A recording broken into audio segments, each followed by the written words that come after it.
Hello hi friends.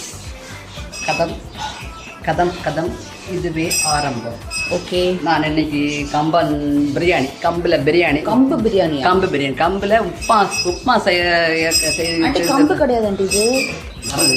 ஐயோ அந்த கவரிங்க இந்த பாருங்க, குப்பை தொட்டியில் போட்டிருக்காங்க, அதை பார்த்து கண்டுபிடிக்கிறோம் கம்பு நினச்சிட்டு. இன்னும் சிறுதானியெல்லாம் என்னென்னு ஒன்றும் புரியவே மாட்டேங்குது. அதுக்குள்ளே சமைக்க ஆரம்பிச்சிட்டிங்க பயங்கரமா.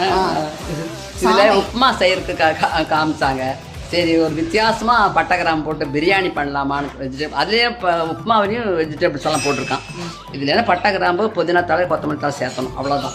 இது வந்து ஷார்ட் வீடியோ, பெரிய வீடியோ வரும், அதை பார்க்க சொல்லுங்க எல்லாரையும். ஓகே. இது வந்து ஷார்ட்டாக எடுக்கிறப்பா, இந்த பெரிய வீடியோ வருது பின்னால. ஃபுல் ரெசிபி அதில் தான், ஃபுல் ரெசிபி எல்லாம் கம்ப்ளீட் ஆகுது. இது கொஞ்ச நேரத்தில் ஆஃப் ஆயிரும். நீங்கள் அதில் போனீங்கன்னா ஃபுல்லாக கம்ப்ளீட்டாக எல்லாமே பார்க்கலாம். ஓகே. ஸோ இது வந்து சிறுதானிய பிரியாணி பண்ண போகிறாங்க. என்ன சிறுதானியத்தை வச்சு?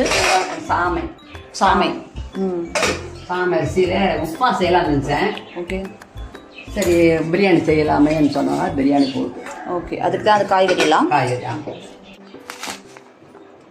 சாமை இதுக்கு தேவையான பொருள் தனி வீடியோவை பார்ப்போம். அது இஞ்சி பூண்டு பேஸ்ட்டு. அது பண்ணும்போது சொன்னால் போதும், சும்மா காமிச்சேன்.